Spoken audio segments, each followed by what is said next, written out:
I'm back. It's been a long time. I had a wonderful summer, very eventful. I'm sure we'll talk about it in later podcast. The show I have today, we recorded back in May, so the beginning of May, and listening back to it, editing the show, I am so impressed by this young lady that we spoke with. She's 18 years old, and she's given us a glimpse into the world of our children and this younger generation. She speaks about the pressures of being an athlete, a very competitive athlete, school, social media, and she's just so poised and so articulate that I really hope that you enjoy listening to her. I, of course, will be recording some shows, upcoming shows, and hopefully we'll tackle some things that have happened this summer. I'm dealing with learning how to parent a 21-year-old because they're not children and they still aren't fully adults. Legally, yes. Mentally, not.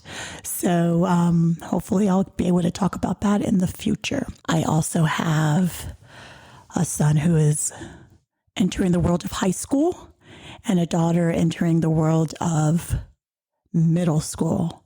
So I am sure I will have many things to talk about in the near future. College, high school, middle school. Keep me in your prayers. But today we will be listening to Alicia Buteau, myself, and Jenna, getting the inside scoop on our children and their generation. Enjoy.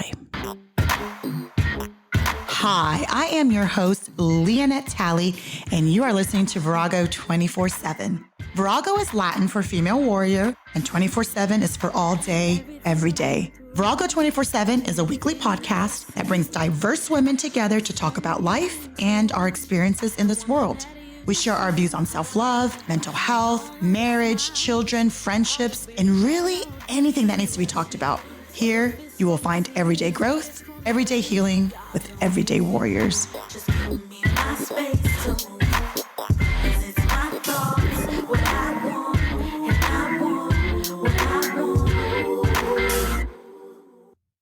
Welcome. It's been a whole minute. Jenna, you've been up my butt. You're like, when are we recording? When are we recording? When are we going to record? When are we going? I'm like, yes, soon. It's been like, what, 2 weeks, 3 weeks? I feel like it's been like 3 or 4 weeks. It's my bad. It's on me. It doesn't matter. We had enough shows. I take ownership of that. And this is supposed to enhance our lives, not complicate it, right? I know, but we have so much to talk about. And so I'm excited for this episode. I know. So we've been wanting Alicia to come on for a while, and she is graduating from high school. Woo. So we have a guest today. Alicia Buteau is with us today. And we've done some shows on school and homeschooling and our children and things that we can do better. And so she wanted to come on, and since she is just newly out of school, she can give us a fresh perspective on what it's like to be that child. Because we've talked about it from like the adult's perspective and as a parent. So it's so cool to have a young person on to share wisdom with us. Absolutely. To open our eyes, you know. So welcome, Alicia. Thank you. So Jenna, she is your babysitter. And I know you guys have talked about a few things. I'm coming in blind. So I know what we're going to talk about. But what questions and what things have you guys talked about that you're like, we need to talk about this on the podcast? Well, you know, I'm not a big fan of the public school system. I feel it's failing our children. So as soon as Alicia and I met, she was actually my dog walker. Yes. She was not coming to care for my children. And I remember walking with her and talking about the stresses of being an athlete. We talked about the stresses of school. And I was kind of telling her how I parent and my schooling technique. And she was just like, wow, that's really cool. And to hear that from somebody of her age, to understand what I'm doing rather than the naysayers out there that we hear so much from. I know I'm on the right path. Mm-hmm. And so, of course, I fell in love with her and convinced her to love my children too. And thank God I have great kids because they're easy, I think. 100%. Yeah. And we all know good people. And they were like, we love Alicia. And I'm like, we need to have her talk. She's been, her story is interesting. A lot of the pressures, put on if you're good at something, whether it be academics or sports, I think is way too intense at such a young age. And, having to see it all the way through is for the parents, I feel, not for the kids. And so we talked a little bit about that. So I think telling that story would be interesting, as well as the other things we just discussed with mental health and electronics and all this stuff. But the first story that was intriguing to me was that she was a gymnast. Yes. So I did gymnastics since I was 6 years old. And I was in a very intensive program when I first sort of started out. So I've always kind of I've been raised in a very, it's a very physically and mentally challenging sport because it's not a sport that has an off season. Mm-hmm. Like I know Jaden does lacrosse and that's full time, I think, right? Yeah. Mm-hmm. Yeah. So I never really had a break since I was little. Wow. I don't think about that. We have like summers, but it's training all the time. And I would go, I started in middle school. I did in the morning. I would go at 6:30 in the morning to practice. And I had my first period off so that I could go to these practices. And then I would go to school. And then straight away I would go to practice for 4 hours afterwards. And I did that every day. I did it 6 days a week.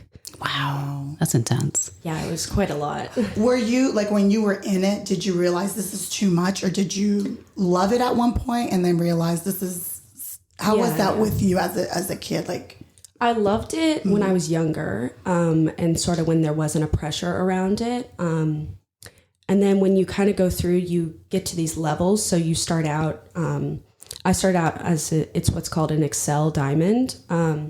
And then once I got to around like level 8, level 7, that's when it became more challenging. And it was definitely when I started doing those morning practices, that's when it became a lot. And because I was also in middle school at the time, which is a lot in itself. But yeah, I definitely knew it was hard and that it was sort of an all-consuming thing for me. I didn't really feel like I was separate from my sport. It was just, I was the sport and that's all there was to me. And that was hard when you're trying to figure out yourself and friendships and things like that and where you stand in middle school. So that was definitely interesting.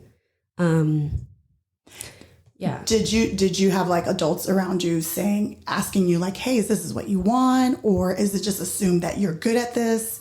You've loved it since you were 6, so we're just going to just keep doing it without really checking in on you to see like, hey, how are you feeling? Was that ever anything that was brought up? Yeah. My dad, he played hockey all his life. So he's a big sports guy and he did it throughout college. And my brother, he's now 22 and he lives away from home. He's at Georgia State, but he never really did a sport. So I was sort of the athletic or like the person they could do things with, and we'd travel for my meets and things like that.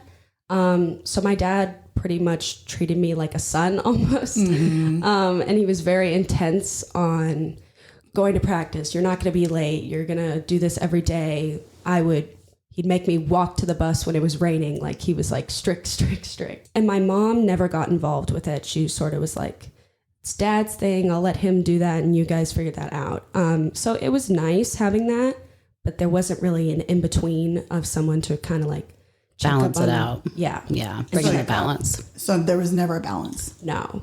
Yeah. I think it was sort of just, this is what you're doing. This is everything.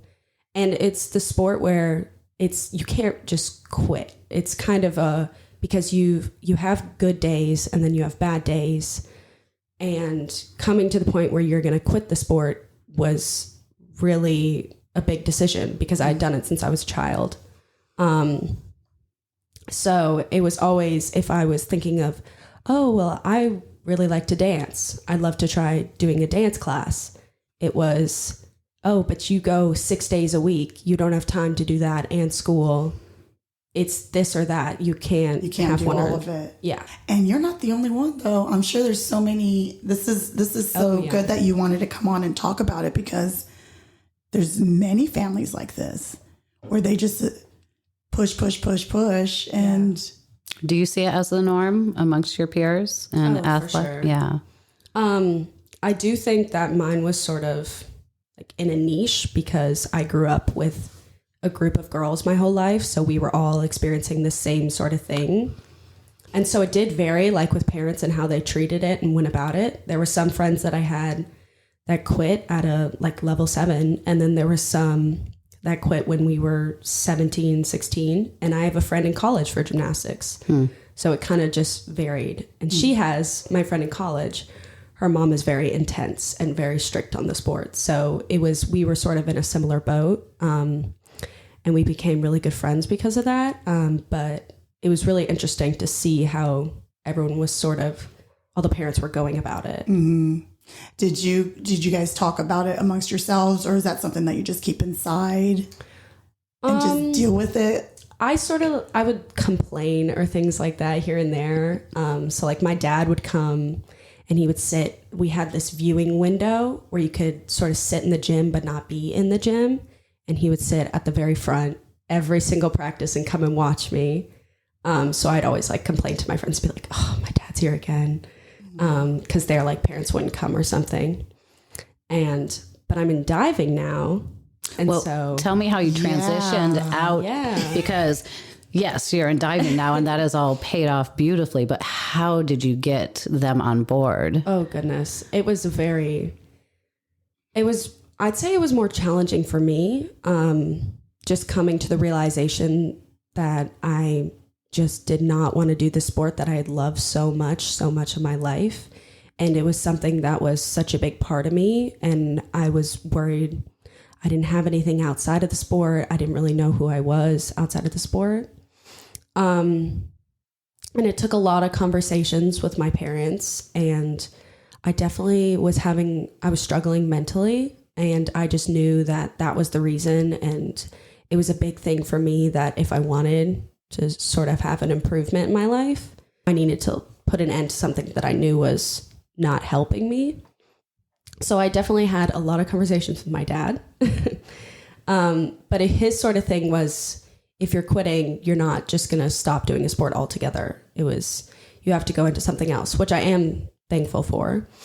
And then I did go into diving, which has been so much fun. So when did you have this conversation? When did you quit gymnastics? I quit recently, sort of the end of quarantine. Okay. And it was the summer before my senior year. Oh, wow. Yes. So it's definitely big changes were happening. Yeah. And so when he said you need to find a different sport, how did diving come about?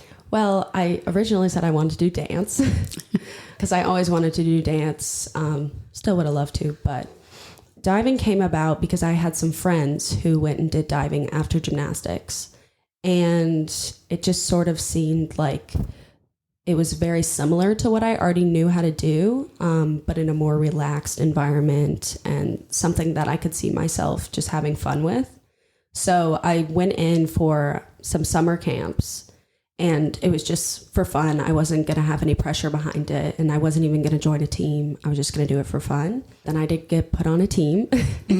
And after the summer camps, I just started training and was like, okay, I'm going to try it for college. And that was really exciting. So what's the difference between the pressures of gymnastics and this? Because it sounds like when you're talking about this, you're smiling. So what's the difference? It's a world of difference. Is it? Okay. I think anyone who's been in a really intense sport or who has been in gymnastics could understand that when you're outside of that sort of headspace and bubble of your sport, the world just seems completely different, because I would be at school stressed about having to do routines at practice because I have meets coming up or things like that.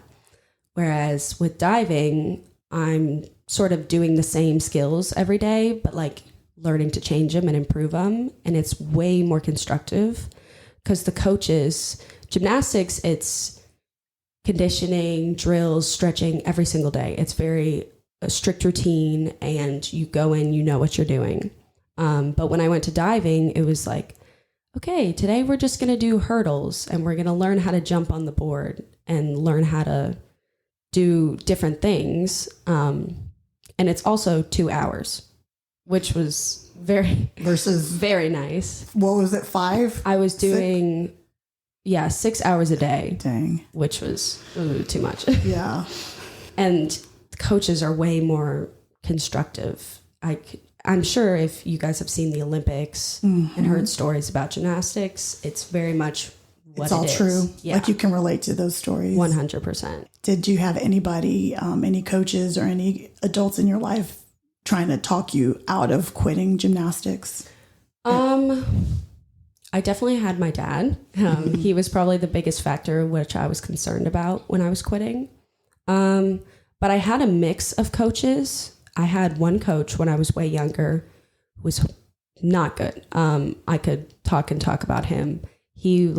We would come into practice, and if we weren't 10 minutes early, he would make us run these things called suicides until someone either threw up or we could not go anymore, until we couldn't do it anymore. And we were very young too. I think I was maybe 10, 11, and we were doing that. And then after practices, he would make us drink milk. I hate milk. Oh, man. Why would he make you drink milk?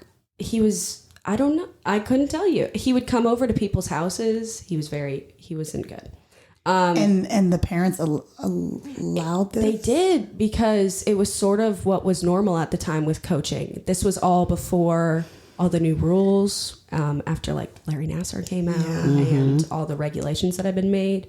So it was like, oh, he's just great with the girls. He's very close with the girls. Red flags. Yes. But I've sort of experienced all different types of coaching. I had one of my favorite coaches. She's still up at the gym, and she's so close with everyone. And she's definitely one of the best coaches I've had. And she's a woman. Normally it's a male coach. And so I did have some resistance sort of with some of the male coaches. But then the female coach, she had done gymnastics. So I sort of had both sides, and she could relate to me and tell me it was okay and that I was making the right decision for myself. So yeah, it kind of went both ways. So that gave you the confidence to be like, you know what? Because a lot of times I'm sure kids want to quit, but they don't want to disappoint the adults in their lives. So they just continue on, and then their mental health or they may not even suffers. have a voice in their home. That's what I'm saying. What you're doing. Yeah. Yeah. So the mental health part of it comes into play, because if you don't have anybody advocating for you, that has to mess with your psyche, right? Yeah. A lot of us learn how to set boundaries and to speak our mind later in life. Much later in life. I'm always so impressed by young people that are like, you know what, I don't give a crap what these adults in my life I've had enough. Yeah. I think that's so impressive. So you should be very proud of yourself. Yeah. Very proud. Yeah. It's amazing. So let's talk about, you wanted to talk about technology and social media and because we didn't have any of that growing up at all. We had magazines. That's about it. People gripe about Barbie dolls not being, a representation of, but that's it. We didn't have social media. So I can't even imagine growing up with all this stuff in your face. Let's talk about that. Are you on social media anyway? I am on Instagram, and that's pretty much the only thing I use. Okay. And YouTube. Facebook is for old people like It is, but I'm old. Yes. Instagram is for the youngsters, and TikTok, you're not on TikTok or anything like that? I had TikTok when it first started, and I had it up until maybe 5 months ago. But then I got off of it because it wasn't what I don't really know how to sort of balance a healthy amount of that app. So it was sort of, I was on it all day, and then I would get off, and I just was like, what did I even watch? I just sat here for 3 hours scrolling, and I can't remember a single thing. Wow. And it was sort of ruining my attention span in school. So I couldn't even sit through and do a worksheet or watch a YouTube video on what I needed to be learning because I was so used to like the 15-second videos of just fast entertainment. But yeah, I am off of that. Is that something that you figured out on your own, or did your parents helped you with that? No, I definitely had to figure that out on my own. And I've sort of always not really been into social media. I like viewing like YouTube videos or watching movies more than I like sort of Snapchat or things like that. Yeah, I had Snapchat when I was in middle school. I also had Life 360 when I was in middle school. That's funny. So true. But I never really used it. And I do know a bunch of my friends use it fairly often, but they don't like it. But it's just sort of everyone's on it, so everyone's using it. That's so interesting. Like they don't like it, but it is what it is. Like it's a part of their generation. So yeah, that's so well. We used to be able to sit there with nothing in our hands, with nothing to do, but our own entertainment in our brains, and we were okay. These kids need entertainment. Constantly. And it's got to be fast. Yeah. It can't be, you lose them after, like you were saying, 15 seconds. I think the study is now you lose them after 7 seconds. Yeah, because it's so fast moving. It's scary. It is very scary. So do you see it affecting kids, like trying to keep up with what they're seeing on the internet? Or how do you feel it's affecting your age group? I think it's affecting our age group in the sense that it's curated. So on apps like TikTok, if you're sort of, okay, for example, if you're struggling with maybe an eating disorder or something like that, you're going to go through TikTok and you start liking videos about food. And then you keep scrolling through and then all of a sudden you're liking videos that are promoting eating disorders. And the app is going to curate your For You page and show you videos of people who are doing what I eat in a day, and it's under a certain calorie amount, and it can just sort of spiral in that sense. Same with like if you're struggling with depression, you'll see sad videos, you'll see people who are sort of in that same headspace, and so you kind of just get sucked into this world and this one mindset, and it just sort of festers with social media. But it's also with school in relations to that. People at school are making accounts on Instagram that are like people caught eating, and they'll post really ugly photos of you. Or my school did things, they were like centennial bathrooms, and people would go into the bathrooms and post photos of them like vandalizing the bathrooms. And that was like a whole trend. And things I heard about that. I did hear that trend. Yeah. So your school was doing that? Oh, for sure. Really? Centennial was doing a lot this year. We had, there was a stabbing the first like few months into school. We've had like multiple lockdowns because of gun threats. We've had multiple fights. It's definitely been a very violent year. And I think a lot of it has to do with we were quarantined. And so people were online a lot and sort of just sucked up in themselves. So when we're kind of like coming back into this setting, no one really knows how to behave. And because all we've been doing is seeing each other online. That's powerful. I mean, I have 3 kids and I have a 21-year-old, but she was never really big on social media. And then she's kind of how you're talking, how you just got yourself off of it. That's how she is too. Yeah. She's like, it's not healthy for me. So now she's just like on Instagram, and she's an artist. So she just posts like her art and stuff. But I don't have that experience. And then my son came to me the other day. He's 14 and actually went to his dad and was wondering if there's something wrong with him, because everyone in his school and his grade are all about social media, and he doesn't have that. He likes YouTube videos. And so he's like, is something wrong with me that I don't want to be a part of that?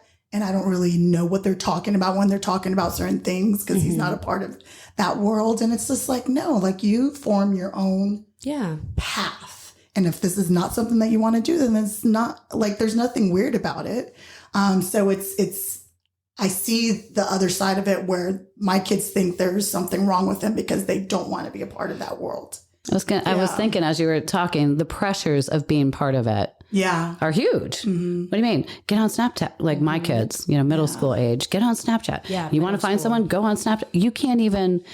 Well, and Snapchat is the new way of asking for someone's number now. Yeah. That's what I've people learned. will come up to you and they'll say, "Oh, can I have your Snapchat?" instead of "Can I have your number?" Can I get your phone number? So then you send photos of yourself. Oh my God. So it's like a whole dating app in a sense. Lord Jesus, that's what Jaden's doing. And it disappears, right? Snapchat, like the message. That's the scary thing about it. Yeah. So you don't know. Look, the stuff my son has been sent by these young ladies really is disturbing. And thank God we didn't have this growing up. This is all not going to go away. And it's also making kids grow up so much faster than they should. Yeah. So agree with that. So agree with that. It's disturbing. It really is. Yeah. Like on apps like TikTok, girls are seeing like 18-year-old girls who are much older than them and maybe doing more mature things and sort of taking that as like a role model in a sense. It's like, or what I should be able to do. Yeah. Like these goals of the money, the money aspect I think is huge. Like, oh, these people are doing this and got this many likes and and I too can do it. The likes. And I'm telling you, Jaden had a video that went viral on TikTok. And it was exciting for me too, to look at it and be like, oh my God, he's up to like 95,000, blah, blah, blah. And Jayla, of course, is like, we're going to be famous. She was like, people who are like famous have that many views. So cute. It was adorable. But to her, it's a big deal. That's a big deal. Yeah. So I feel like we're teaching success is, again, all about image, all about likes, all about this shell that's a joke. Well, what I learned, because, I just got on Instagram like 2 seconds ago, like 2 years ago. And so lately I look at videos just to see what's out there and stuff like that. But so I'll heart something. I'll like something if I really like it. And so my youngest, Corinne, who's 11, so I'll go through videos, and if it doesn't catch my interest or if I think it's whatever, I just scroll through. And if sometimes I'll laugh at something and then I don't quote unquote like it, Corinne's like, you just watched that whole video and you didn't even like it? Like, you need to like it. You owe them a like. The rule is if you watch the video, you must like. So yes, you're getting a lot of likes, but she's teaching me that you're literally just liking just for the hell of it. You like you like you barely look at something, but you just like it and move on to the next video and you like it. So yeah, you can get a lot of likes, but are people really truly liking it and like really, or is it just a habit of pressing that heart button and just keep it moving? Because when I don't do it, I get scolded. I'm like, it wasn't that great. So I'm only going to like the things that are amazing. I'm not going to like it just to like it. And I don't care if I watched the whole video. I didn't like it. At the end, I realized I didn't like it. I'm not going to heart it just to heart. But they're in their little minds, they want to like, if you watched it more than 1 second, it must be a good video. And so I'm like, oh my gosh. Interesting. Think about that. Makes so much sense. That's why she's already claiming like you must like it because you gave it your time, rather than I gave it my time to see if I like it. That's crazy. That's how my brain works. I gave it my time, and if I like it, then I will like it. Yeah. And if I don't, then I keep it scrolling. She's like, you're not allowed to do that. Well, in my Instagram world, I'm allowed to do that, and I do. In my grown ass woman body. But it's like, wow, it made me think. I'm like, okay, this is what the youngsters do. They just start hearting everything, whether it's good or bad. And I don't know. I'm old, so I don't understand that. But it is fun looking at the videos. And like you said, after like an hour, 2 or 3, you realize, what the hell did I just watch? All of a sudden, you're like on random videos. Did you like them all? Did you feel the pressure to like, Alicia? No, I didn't. Good for you. I can. She's like, I can scroll and not even like you. I'll watch the video and I'll like it, and then I forget I liked it. And I'll go back through my likes trying to look for the video. Oh, wow. I didn't know you could go back through likes. What the hell?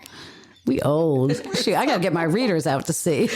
Oh, I'm so old, but it's just funny. I'm like, I learned so much. Trent's like, just stick with me. I'll teach you the ways. I'm like, I don't know if I want to be taught those ways. I think the old ways are working just fine for me. Oh my gosh. So I feel for you guys, and your school sounds. We were talking before, because I went to Centennial for like 2 seconds. For those who know, I moved a lot. I went to many, many, many schools, and Centennial was one of them. I was there for like 4 months, but it was brand new. It was back in the 90s before you were even born, I'm sure. And I don't even want to know. it was back in 1997, fall of 97. That's when I was there. When were you born, Alicia? 2003. That's right. You're like, was it a new school? She's like, I wasn't even alive. I don't know. I think Centennial was established that year or the year before.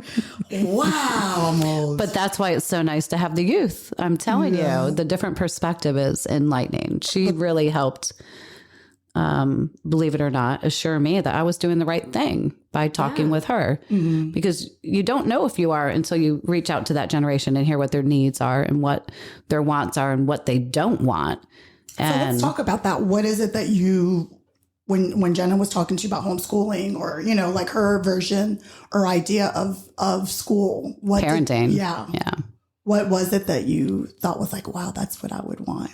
Well, it was, I think she was talking to me about Jamie, and you were just saying, oh, Jamie's taking today off, or she was having a hard day and she was just taking today off. And I was like, wow. Is that allowed? Mine was, if I wasn't sick or I wasn't hurt, I was at school. And it got to the point where I think I was in elementary school, and I would just need a day. I would just need to go home because I was tired, even though I was a child, which it doesn't matter.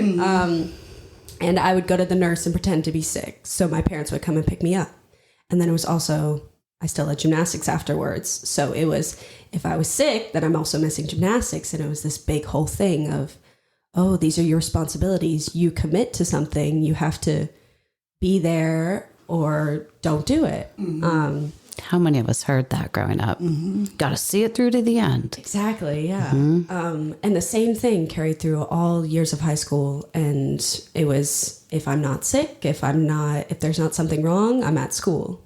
And it was to the point where, like, I had to be open and honest about my mental health, which was something I wasn't comfortable doing yet. But it was to the point where I knew I needed it.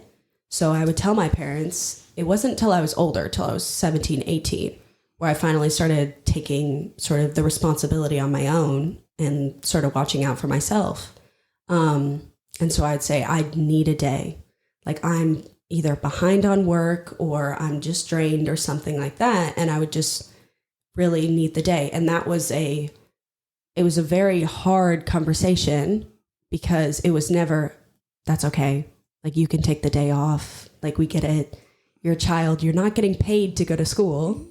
You're doing all this for yourself. And it can be a lot sometimes. But no, it was, okay, so you're going to miss all these commitments, all these opportunities. Do you have a test? Do you have schoolwork? And it was also interesting, too, as I was in high school.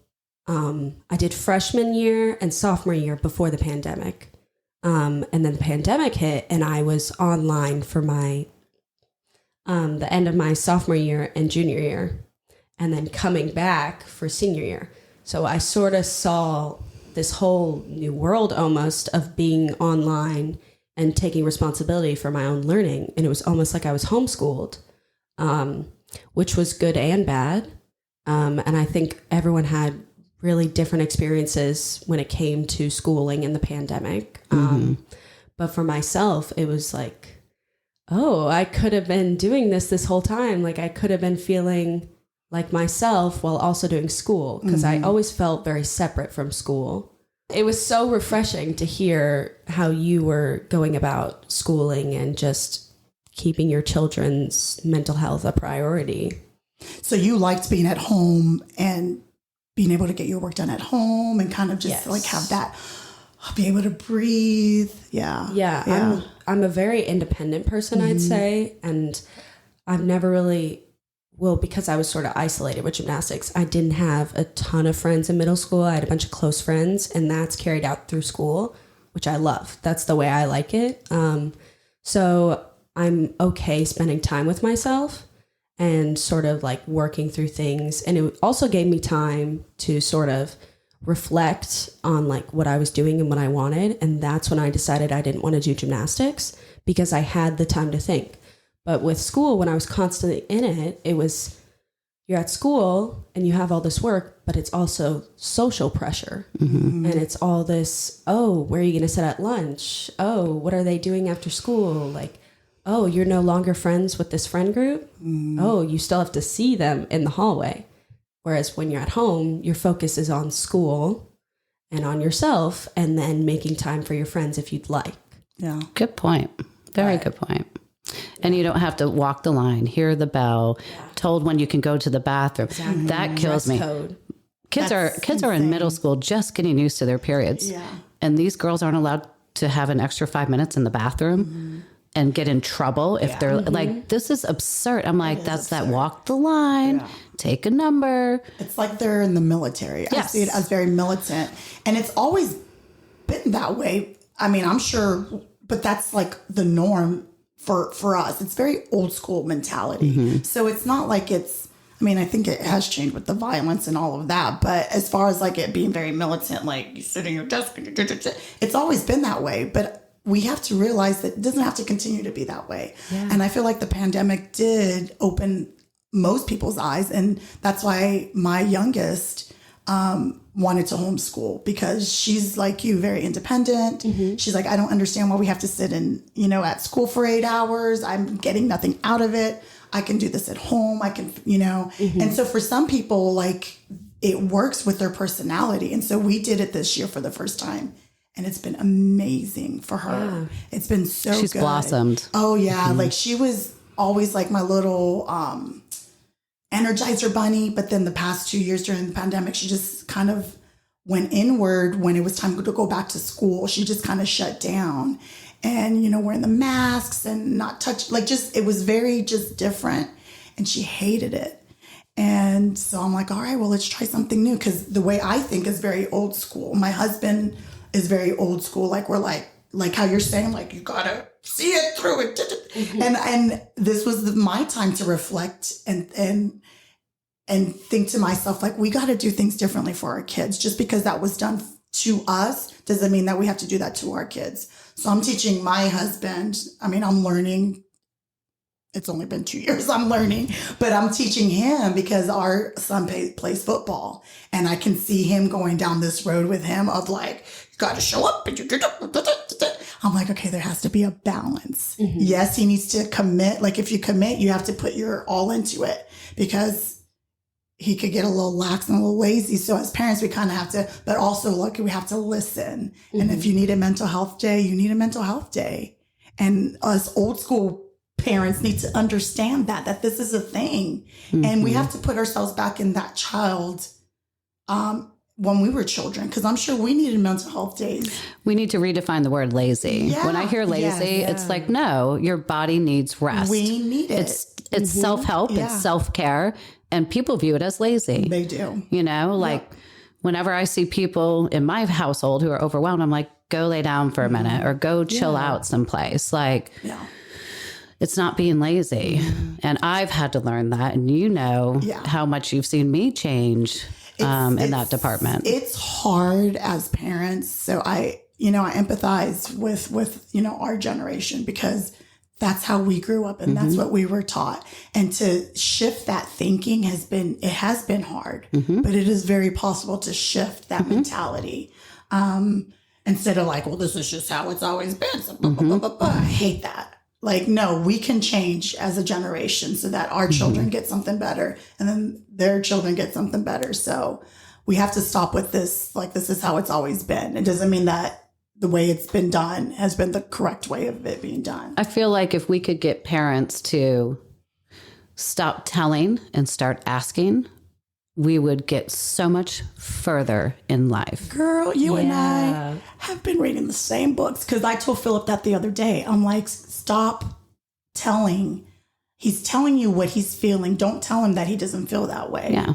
Like you need to ask the questions to get the answers. To listen and guide. Yes. To what they want, not what you want. Exactly. And I think that's where you and I really click, because I was like, how can I tell my kid that they have to do this the rest of their life because you're good? Or how can I tell my kid this is what they are not me. Yeah, they are not me. The being good at something, meaning you have to always do it or stay in it. That was why it was so hard for me to quit, because I had gotten to level 10 and I was like, oh, I'm good. I could do this in college. But I was like, I won't be happy. Yeah. And at the end of the day, that's what mattered more to me. So yeah, it is what matters more. And it should matter to everyone, because if you're not happy doing what you are doing in life, it's not going to lead to success. Yeah. It's going to lead to self-sabotage. And just going to lead to people pleasing.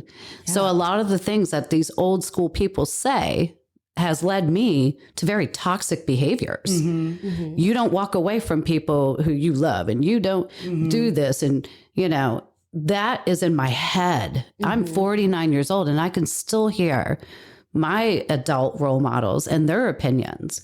But I hear them now. I go, gosh, thank God I know better. Thank God I'm not carrying on the tradition or the sick, toxic traits of my family. Like, you know, and they can go to the other end where, oh, they can't do anything, or, oh, they're not good at that. We'll just be happy if she graduates, is what I was told repeatedly, that I wasn't smart enough.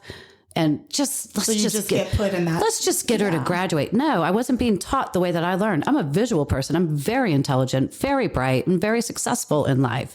But I'm not in the school setting, in the sit still setting. I mean, and you don't have another option. And you don't. No, that's what I was just going to say. And we're giving no options. Now we're giving them extra help to get them to behave better or test better. But we're not giving them the help of, if you're unhappy, Alicia, and this coach is making you feel uncomfortable, you need to speak up, because I will rip you out of here like a New York minute. That's what people need. Speak up. Speak up. Don't put up with, because they're the elder and you need to listen to them. And learning how to do that as a kid without like having a parent who speaks up for you or teaches you how to speak up is it's so hard. Yeah. And like kids with these younger generations, a lot of their feelings are coming out on social media. And so if they're having a bad day, they'll post about it on like what's called a private story now. So you can have a public story. This is what it is on Snapchat. Good Lord. Yeah. And they'll post with their close friends, maybe what they're feeling, or if they're out doing something that they shouldn't be. And it just sort of circles. And even though you're letting it out in an outlet, nothing's being done about it. That's interesting, because Jaden has shown me some pictures of girls that take pictures of themselves like a mess, crying, makeup running down their face. And I look at it because I'm very intrigued by mental health in children. And it's like, is that a cry for help? Or has this become so normal for people to cry out for help and be ignored? Children are saying as sort of like a joke, or if they're having like something happened or they're having a bad day, or just like say they have to do something they don't want to do. There's been this line that's, I'm going to kill myself. And it's just normalized. So when someone is saying that, you don't know, it's like crying wolf. Yeah. You can't tell nowadays, because it's sort of normalized suicide and normalized depression to be like this trendy, funny thing. Like, I'm just going to go ahead and kill myself? Yeah. Really? Like people will, if they say, oh, I have 2 tests today, I'm going to kill myself. And they'll say it like, and then your friends are like, oh my God, me too. It's crazy. And it's a whole thing, but. So my whole family is ADHD. All my children, I believe James probably was. We all have a touch of this. And I think it's from our childhood and how we rear people, right? That you got to do this, you got to do that. And just to have that pressure just makes you wonder, if you went back and didn't put these titles on them, would they feel it? Would they claim it? Yeah. You know, because titles are put on them now to get IEPs, to get the extra help, to fit in. Yeah. Rather than, wait, these are visual learners. Why do we have to put them down as somewhere less than or a box? You know, there's just so many different ways of learning. And I want to make that more what we talk about with mental health. Yeah. rather than, oh, well, she's riddled with anxiety, or, oh gosh, I have anxiety, so I have to do this. It's like, why? It's real. Yeah. It's there. I'm not saying it isn't, but I'm tired of us labeling our children rather than listening to them and getting them the help, because yes, you can have anxiety, but yes, you can overcome it. Yes. Yes, you can have depression, but yes, you can overcome it. We need new tools. Yes. And we are going to do this by talking to people like you. Yeah. And you speaking up for what needs to change. Like, I'm so proud of you at this age to do what you have done. Thank you. And be sitting in your shoes. You are so far ahead of others, just because mentally you're able to communicate it and you are able to stand up for yourself. So your parents have done a great job, though. Well, it's impressive because a long time is 40 years, not. Yeah. How old are you? 18? 18. Yeah.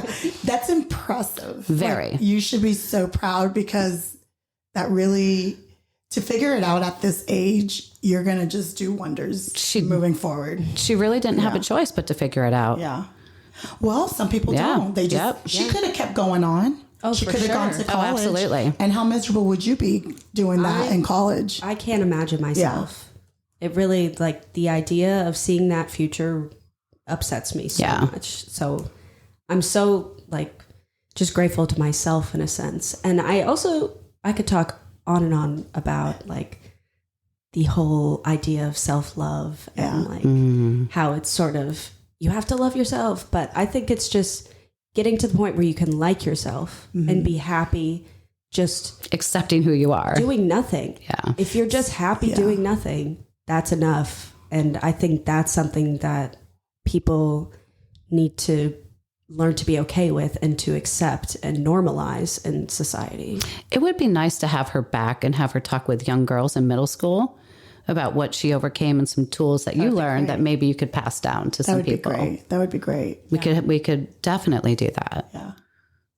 I'm so proud of you. Yeah, I am too. You got big things ahead of you. Thank you. As long as you keep putting yourself first, right? We're all trying. Yeah. Yes, we are. All right. Well, I appreciate you coming on, Alicia. And like Jenna said, let's have you back on, because I'd love to. I can tell you have a lot to talk about. And we need her perspective of her age group. Yes. Yeah. Yes. Yep. All right, ladies. Talk to you soon. Thank you. Bye.